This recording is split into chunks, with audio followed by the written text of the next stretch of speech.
Decades ago, I started growing food in my front and backyard, and I realized that my mission in life is to inspire and empower others to grow their own nutrient-dense, healthy organic food. Because of this, a lot of people have come to me with their gardening questions over the years, and that got me thinking, what if we put together a community that would help budding gardeners blossom? So I finally made the idea a reality with my Urban Farm U member program. Each month, your membership includes 3 live online events, a monthly class, a chit-chat with an expert, and a monthly coaching session, plus access to the experts on our member page and a significant discount on our signature courses. I'm deeply committed to transforming our global food system, and I do this by empowering you to grow your own food. The Urban Farm membership program is a simple way to get going. Please join me in transforming your food system today. To learn more, go to urbanfarmmembership.org or text membership to 33444. That's urbanfarmmembership.org or text membership to 33444. You're listening to the Urban Farm Podcast, your partner in the Grow Your Own Food revolution. Whether you've just been introduced to urban farming or you're a lifelong advocate, we're sure you'll leave feeling more informed, equipped, and empowered to dig deeper into the soil of your local food economy. With you every step of the way, here's your host, Greg Peterson. Today on the Urban Farm Podcast, we have Saskia Esslingen to talk about her experience with teaching gardening and creating curriculum. Saskia is a passionate gardener who believes that everyone can grow their own food. She is trained in permaculture, environmental science, and regenerative entrepreneurship. That sounds cool. After turning a house in Anchorage, Alaska into an abundant urban homestead, she created a successful business teaching others how to garden. She recently turned her hands-on food gardening course into a curriculum and manual to help others teach gardening in their own communities. Welcome to the show today, Saskia.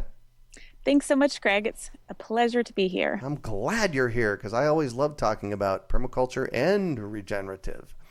Great. So I shared a bit about you. Can you fill in the blanks for us and share more about the path you took to get where you're at now? Yeah, well, it's a pretty long story, but I grew up I grew up in Anchorage, and my parents had a big garden, and we always ate from the garden. I have 3 brothers, so it was an important part of our growing up. And when I went away to college, I was living in the dorms and eating dorm food. And of course, everybody knows how awful dorm food is. Oh, no, it's wonderful food. What are you talking about? I was like, you call this broccoli? Like, this doesn't even taste like anything. So I started thinking more about my food, and I was studying time and learning about how awful industrial agriculture is for the environment, and just thinking about how backward our system is, and wondering, why more people didn't grow their own food. So it kind of became this crusade of mine to, 1, learn how to garden the most environmental way possible, and 2, to help other people learn to grow gardens as well. So I kind of took a very roundabout path in achieving that goal. I worked on an organic farm in upstate New York. Wow. That was a ways from home. Yeah. Well, I went to college in Washington State in Bellingham. Got it. So I leapt from there to New York. I went to Austin, Texas, and worked with the Sustainable Food Center and coordinated children's gardening programs and developed a gardening curriculum for that. Mm-hmm. And then after traveling in Africa and some other places, I finally ended up back in Alaska to kind of settle down a little bit more there and kind of get back to my roots. Right. So I finally was able to take a permaculture course in 2004 in Stell, Illinois, and it really changed my perspective on what was possible. They will do that, won't they? Yeah, incredible. And suddenly I just began seeing possibilities everywhere. let's see, my husband and I eventually bought a house in Anchorage and embarked on this pathway to make it more of a sustainable urban homestead. Mm-hmm. And it was awesome. It was amazing. We completely transformed the house inside and out and had a really great time doing it. And it became like this mecca of like, just, it drew people to it. People were really excited about what we were doing and what we were creating. Mm-hmm.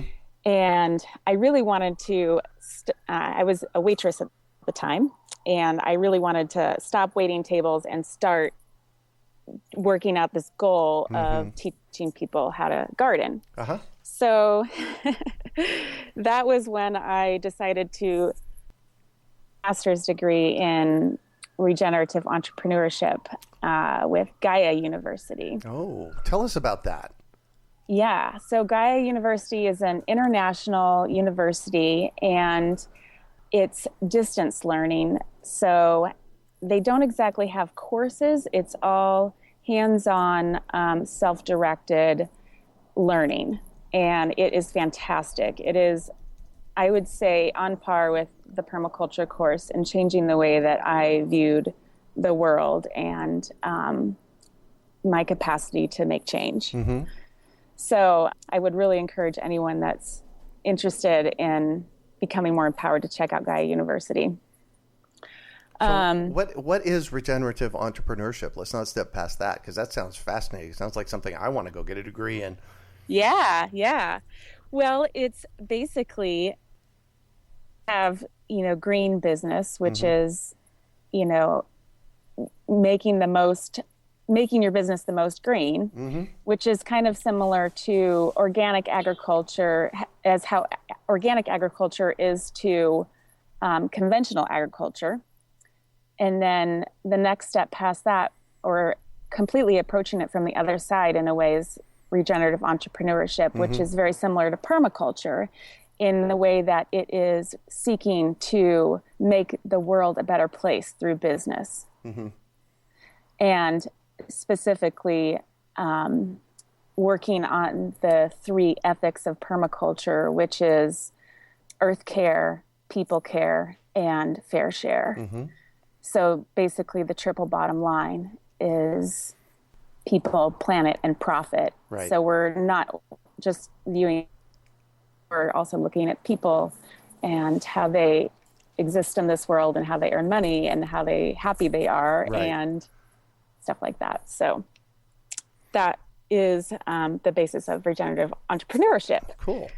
So, so permaculture and your permaculture design course, for those of us that not us, for those people out there that don't know what permaculture is, can you kind of give them a sense from your perspective of what permaculture is?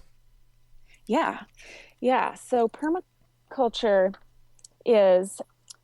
it's basically taking nature as a guide or a blueprint and using natural principles to come up with patterns of being and better ways of interacting with the world. It comes from the words permanent culture and seeking to form a more harmonious way of living with the earth, basically. It's a very broad subject, and most people think that permaculture only has to do with gardens and farming. Right. But it actually extends way beyond that, because like I was saying, how we can use permaculture principles to design a business, we can also use it to design communities and use it to affect all areas of our lives. Cool. And it sounds like it's impacted your life significantly. For sure. Yeah. Like I said, it really has helped me see the world in a completely different way. And when a lot of people start to learn about everything that's wrong with the world, sometimes it's easy to and be like, oh, there's nothing I can do. It's everything's so screwed up. But permaculture really teaches us to see solutions and to be solutionaries in our lives. So solutionaries. Ooh, I like that. Yeah. So it's really an exciting place to be. Mm-hmm. And it really helps you approach the world with excitement and energy and power rather than powerlessness. Yeah. Cool. Well, thank you so much for that. Yeah. So one of the questions on your list has me going, and that's, you once spent a year eating only Alaskan food. Yep. How did that go? Well, we called it the Alaska Food Challenge, and I undertook it, kind of co-spirited with a few other people that were in my permaculture group up in Anchorage. Mm-hmm. And we spent about 6 months preparing for it and started it in June. And it was quite interesting. We were able to significantly increase the output of our garden so much that we couldn't actually eat all the produce that we grew ourselves in the city. I love that. Yeah. And we're able to share it with a bunch of other people. And then it ended up being much cheaper for us because even though we spent money on buying a local pig and some local grain and stuff, and local cheese and local milk, we definitely were not spending as much money on lemons and cilantro and all this stuff that we couldn't have. So it was a really great experiment. And the funny thing is that I happened to be pregnant at the time. Oh, wow. And gave birth to my oldest boy halfway through the challenge. Yeah. So, and the interesting thing was my midwife was very concerned about me going on this diet because she was really worried that I wasn't going to be able to get the right nutrients that I needed. And so I gave her a sample of what I was eating, and she looked at it and she said that it was by far the healthiest food that she had of any climate, the healthiest diet of any climate, any client that she had had.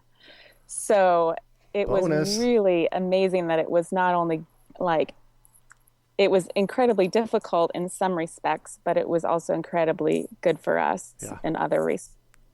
Yeah. Wow. So you said you spent 6 months preparing for this. Right. What did you do? Yeah.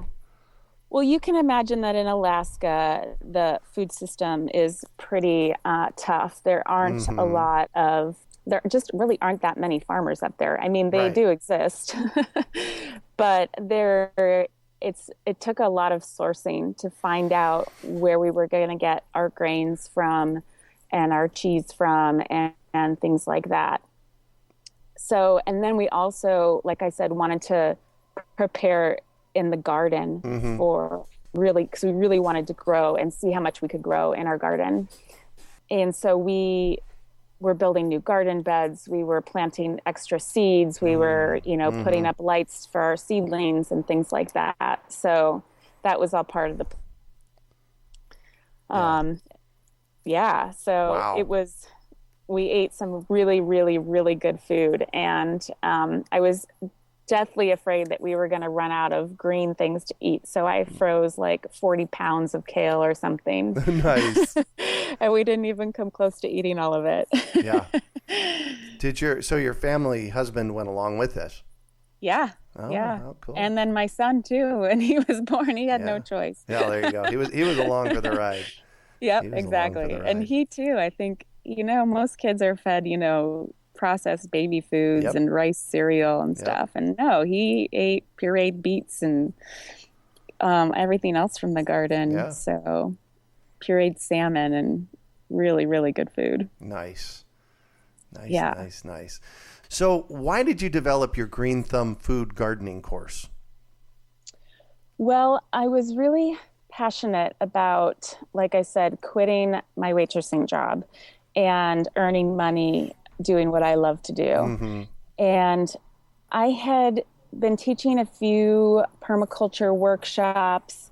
I wanted to do a permaculture course, but I didn't have anyone else to teach it with at the time.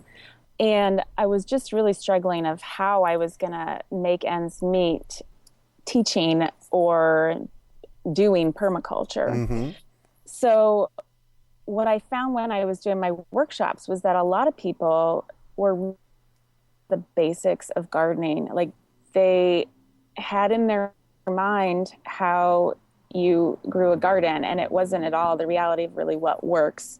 And so I decided that what we really needed was a gardening course that helped people from the very beginning of starting seeds to the very end of putting their garden away. So like most gardening workshops are just, a couple hours, and they don't even begin to cover everything that you need to know. Right. And most people, are a generation removed from ever having grown their own food, at least. At least, yeah, exactly. Yeah. So people remember their grandparents having a garden, but they have no idea how to do it. Like they just think they see a picture in a book and they think it's supposed to look like a Peter Rabbit garden, with a row of vegetables and a path between. And they have no idea that there's way better ways to do that. Yeah. So the great thing about the food gardening course is that it provided me a steady income because the people paid for the whole course up front. Uh-huh. And so I was able to make that transition from waitressing to gardening and teaching people how to garden. Oh, cool. Just by making that one financial change. Right. So tell us, what's included in your course? What's it look like? And how do people get information about it? So what I was teaching was a very hands-on green thumb gardening course. Yep. And what I did was I wanted to just teach 30 people a year. I wanted to turn that into, at 30 people a year, I'm never going to get to my goal of having a garden in every yard, Yeah.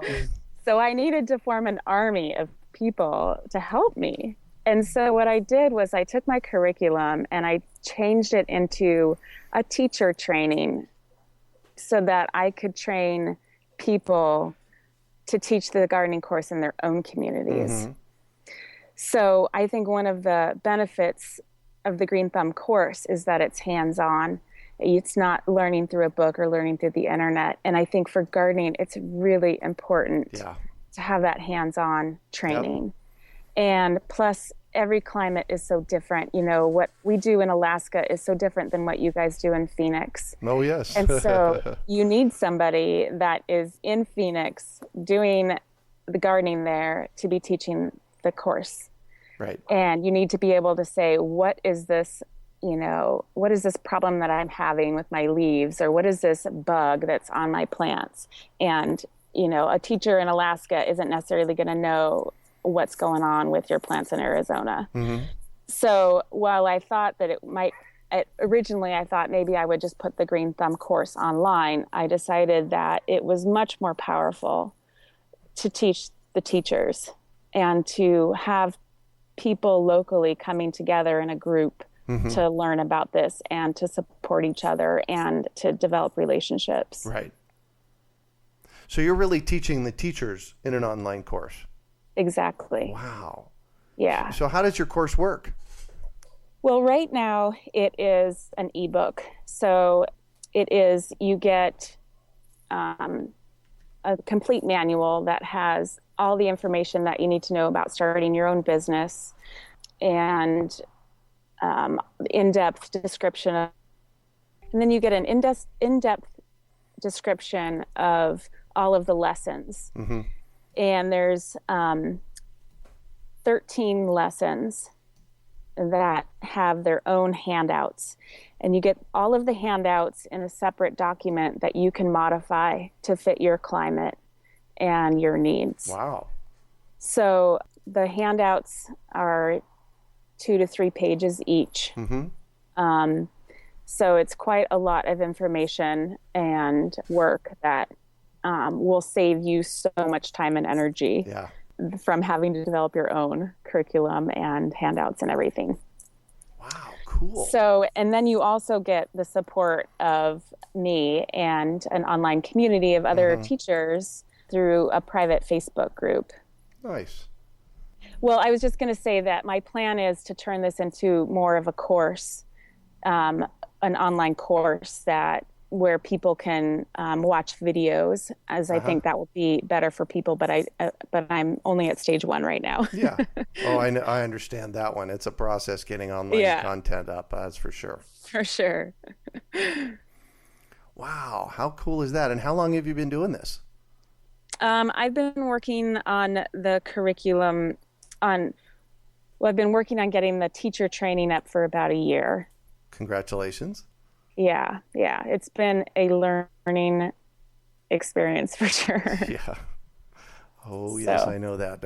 All this, I grew up in the 70s and bought a Macintosh in 1984, and then jumped into technology then. And so I've been deeply in technology since 1984. And a lot of the new stuff that's coming out it's different and a bit confusing, and it has its own challenges. I know. And I have realized that even though I'm middle-aged now, I'm 40 years old, I am not part of the computer generation. Right. And computers are difficult for me at times. So it definitely takes a lot of learning. Yeah.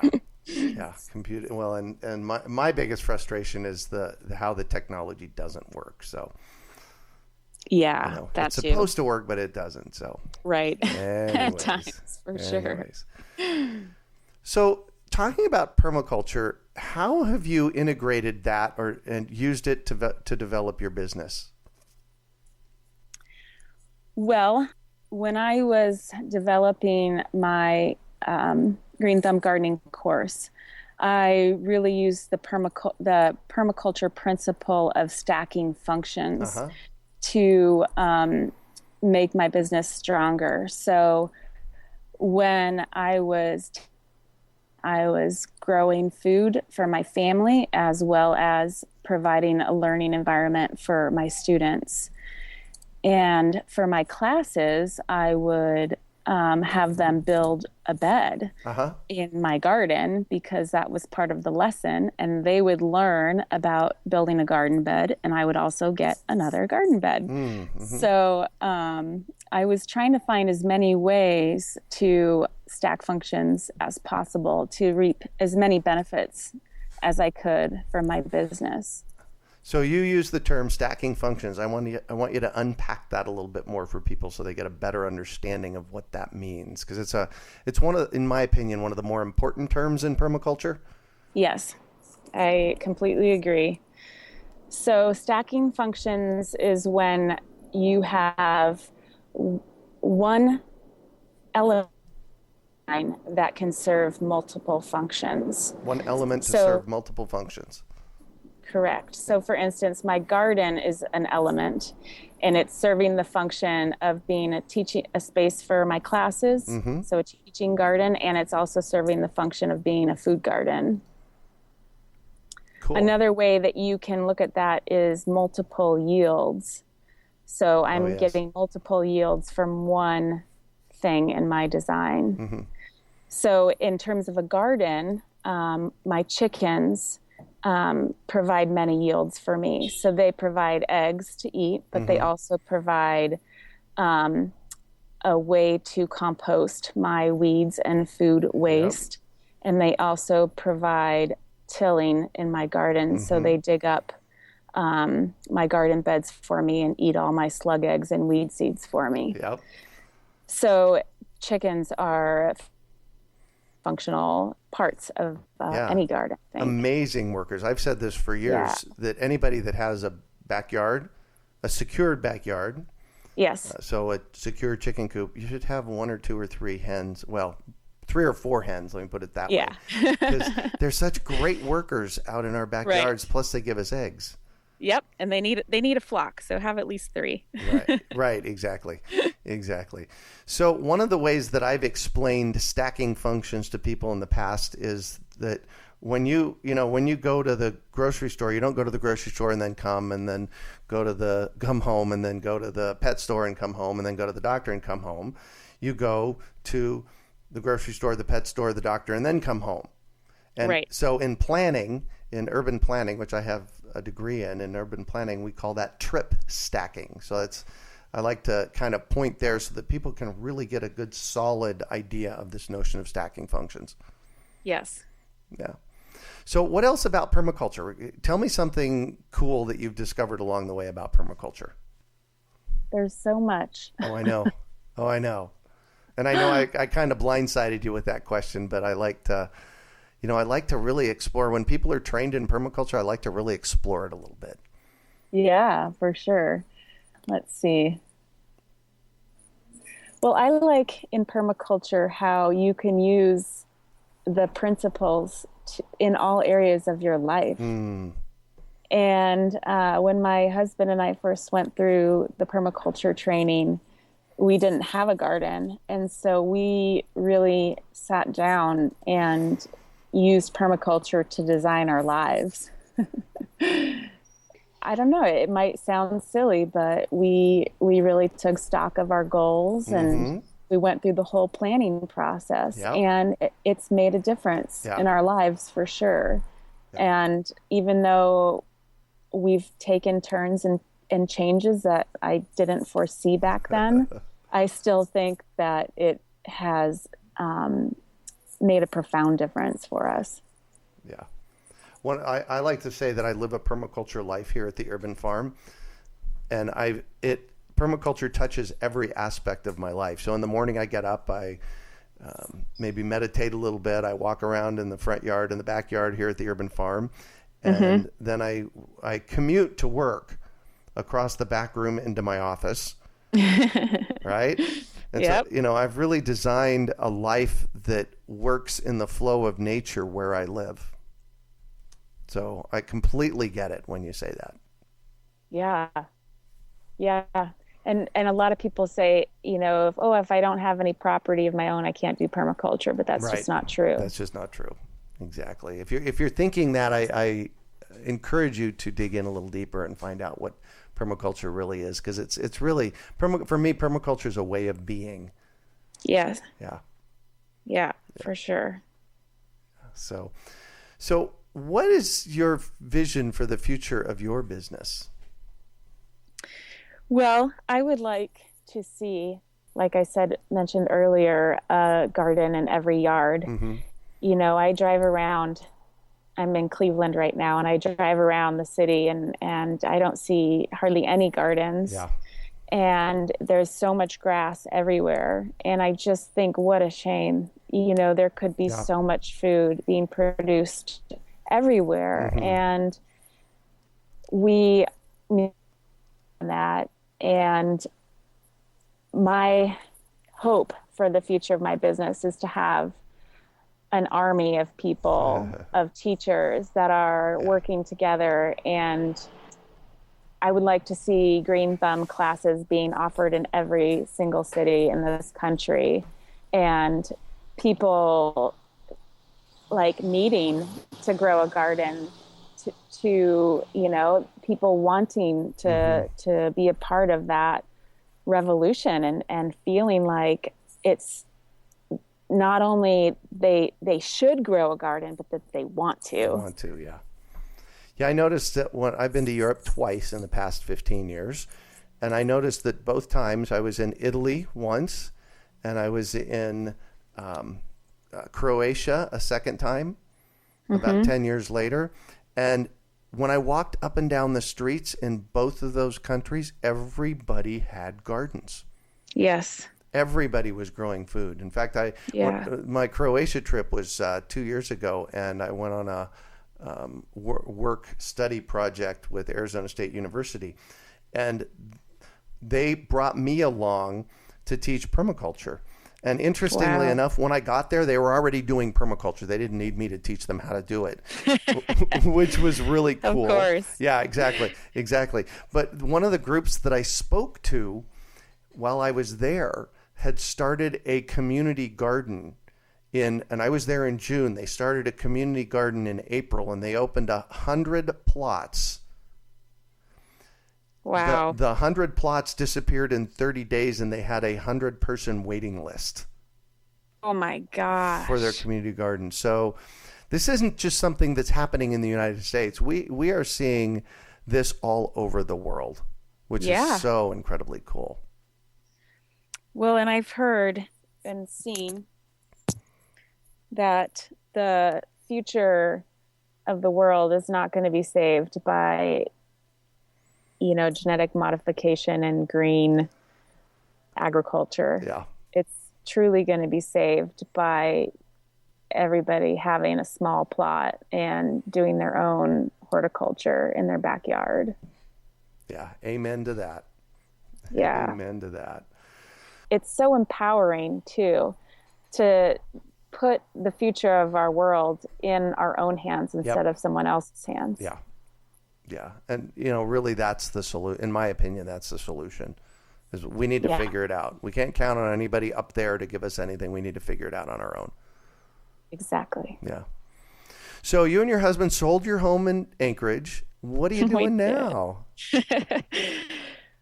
Well, it was a really, really difficult decision that we had to make, but my husband was just ready for a change, and we didn't really know what was next. So we decided to go traveling, and we bought a 16-foot travel trailer. Ooh. And loaded up our 2 kids and drove south.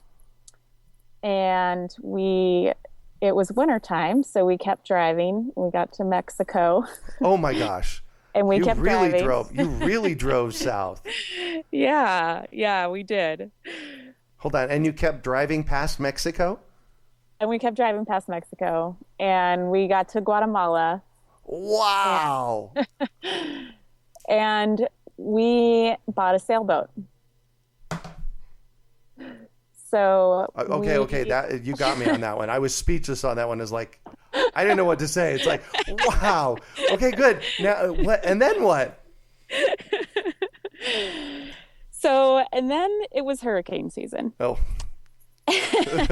And we still had this trailer in the truck in Guatemala and a sailboat, and we couldn't sail the sailboat and drive the truck. So we had to leave the sailboat in Guatemala and take the trailer back to the States. And so we had to wait out hurricane season. And that's where we're at right now. We are spending time with Matt's family in Cleveland and waiting for the hurricane season to pass so that we can head back down there and jump back on the sailboat for a little bit. Nice. How big is the sailboat? It's 42 feet. Wow. It's not quite big enough for a garden, unfortunately.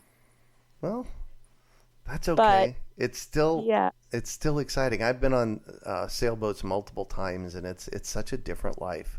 It is. Yeah.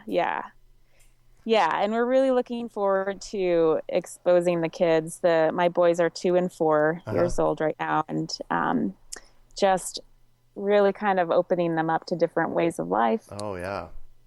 And after we go sailing this winter, we're not sure exactly what our next steps are going to be, but we're both kind of hoping to find a place to settle down and have a garden again. We're both ready for that again. So are you going to be sailing through the Panama Canal? We're not sure yet. All right. Right now, we're probably going to head north from Guatemala. We're on the Caribbean side, and we're going to go Belize and Mexico and over to Cuba. Oh, nice. Yeah. There's a lot of gardening going on in Cuba. Yeah, there is. Yeah. Yes. Wow, what an adventure. Good for you. Yeah, it's exciting for sure. Cool. Well, congratulations there. Thank you. So I want to shift on you, and I'd like for you to talk about a time you failed, how you overcame that failure, and what you might have learned from it. Well, there's been so much failure and so much overcoming. I'd have to say that every year in my garden, sort of failure from one crop or another. And what I've learned from that, even though I'm supposed to be the teacher, I'm not an expert. And it keeps me humble, and it teaches me that the learning just keeps going on, and that there can always learn more from your garden. Yeah. Through observing. Through observing and being present. And when you do have a crop failure, you can figure out what went wrong and try to fix it. So you're learning something all the time. Yeah. Yeah. That is the case. So what do you consider your biggest success? Let's see. I really think that my Green Thumb course has been like an amazing success, even though it wasn't something that I got rich from by any means. Mm-hmm. I feel like I have developed something really awesome, and I'm so excited to share it with the world. And I feel like I'm just getting going with that. Cool. Yeah. Cool. While we're here, where can, and we're going to revisit this again in a minute, but where can somebody find out about your course? They can go to teachgardening.com. Oh, nice URL. Yeah. Yeah. All right, cool. Teachgardening.com, and I have a little blog that I am doing about various gardening things. You know, it's kind of focused on teachers and the subjects that I cover in my curriculum, but you can find out interesting things there, and you can also find out more information about the curriculum and become a garden teacher. Perfect. So, Saskia, what drives you? Well, I think it's pretty clear, Greg, that I want people to have gardens and to grow some of their own food. Like, I just think it's so important for our mental health, for our physical well-being, to be out in the fresh air, experiencing nature, for our children to know where their food comes from, for just the pure quality of the produce. It's so superior to anything that you can buy. To be able to go out in your backyard and clip some salad for dinner. There's just nothing really compares to it. And I don't think that people that don't have a garden really maybe don't quite understand that yet. Yeah. And I want to get the word out there that growing a garden it doesn't have to be a lot of work. It can be pure enjoyment and wonderful rewards all around. Yay to that. Yeah. So we already know this. I'm all about education, and so are you, and I have to know, is there one book that's been influential for you in this process? Well, I have to say that one of the books that started it all off for me was I was wandering through a bookstore in Seattle when I was in college one day, and I picked up Introduction to Permaculture by Bill Mollison. Yeah. Yeah. And they have the best little drawings in there that really demonstrate the difference between how we live our lives and how we could live our lives through permaculture. And it really sparked my imagination and curiosity and set me off in thinking about how we can re-envision this world and live more in tune with the earth. Yeah. Nice. So what one final piece of advice do you have for our listeners? Go out and plant a garden. And if you have a garden and you're passionate about it, think about becoming a teacher, because you don't have to be the expert. You just have to have a passion and a little bit of experience to guide people along. And with my curriculum, you can earn a good wage teaching gardening in your own community. And this isn't like trying to sell stuff to people. It's really honest, beautiful, fun work. Yeah. Nice. Well, thank you so much for joining us on the show and sharing your experience with us today, Saskia. It has been a treat getting to chat with you. Yes, thank you for having me. I really appreciate this opportunity to talk to all of your many guests and hopefully connect with them in the future. So how can our listeners get a hold of you, number one? They can go to the Teach Gardening website. That's teachgardening.com. Teachgardening.com. if people are interested in learning more about our travels, you can go to my travel blog, which is moxietrek.com. That's MOXIETREK.com. Nice. Oh, and then I was just going to say, if you want to you can also connect with me on Facebook. And my name is Saskia Esslingen, and I'm more than happy to become your friend. Perfect. So let's just review for people. If they're interested in your curriculum, teachgardening.com. And what does the curriculum look like, and how much does it cost? Right now, the curriculum is an ebook, and okay. The ebook is 122 pages. The Wow. handouts are another, including 2 games to play with your classes, and that's another, I think, 50 pages. And then you get an Excel workbook that has checklists and charts, Nice. all kinds of different charts Yeah. and organizational tools. And all of that, plus exclusive membership to a Facebook group for other teachers for only $100. $99. Wow. Get it while it's hot now, because when the course comes, the price is going to go up. Yeah. So, Yeah. Wow. Perfect. Get it now. Perfect. All right. Well, that's it for today. Thanks for joining us on the Urban Farm Podcast. Decades ago, I started growing food in my front and backyard, and I realized that my mission in life is to inspire and empower others to grow their own nutrient-dense, healthy organic food. Because of this, a lot of people have come to me with their gardening questions over the years, and that got me thinking, what if we put together a community that would help budding gardeners blossom? So I finally made the idea a reality with my Urban Farm U member program. Each month, your membership includes 3 live online events, a monthly class, a chit-chat with an expert, and a monthly coaching session, plus access to the experts on our member page and a significant discount on our signature courses. I'm deeply committed to transforming our global food system, and I do this by empowering you to grow your own food. The Urban Farm membership program is a simple way to get going. Please join me in transforming your food system today. To learn more, go to urbanfarmmembership.org or text membership to 33444. That's urbanfarmmembership.org or text membership to 33444. We hope you enjoyed today's episode of the Urban Farm Podcast. Remember to listen 3 days a week for tips, advice, and resources to help you on your journey with urban farming. You can find us on the web at urbanfarm.org or send us an email to podcast@urbanfarm.org.